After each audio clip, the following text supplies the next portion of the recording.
Hi guys, welcome to this new video tutorial. In this video, I will show you how you could remove viruses easily from a hard disk. Make sure that you are connected to the internet.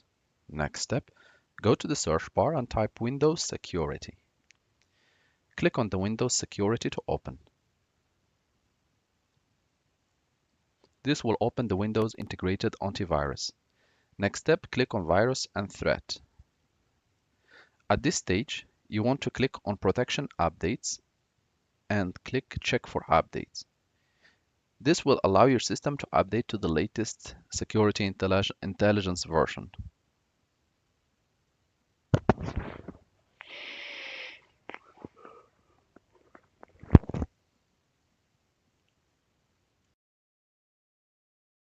Completed, click on Home, click Virus and Threat Protection, Scan Options, and here you want to select Custom Scan.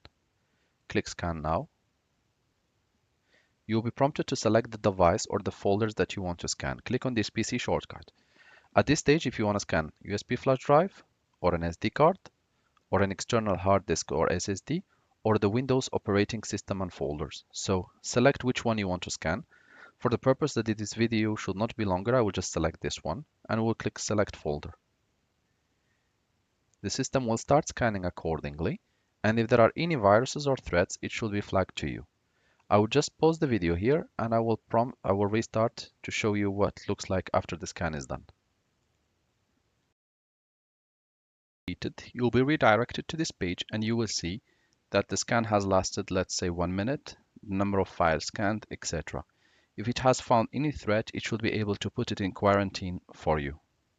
Thank you guys for watching and talk to you soon in a new video tutorial.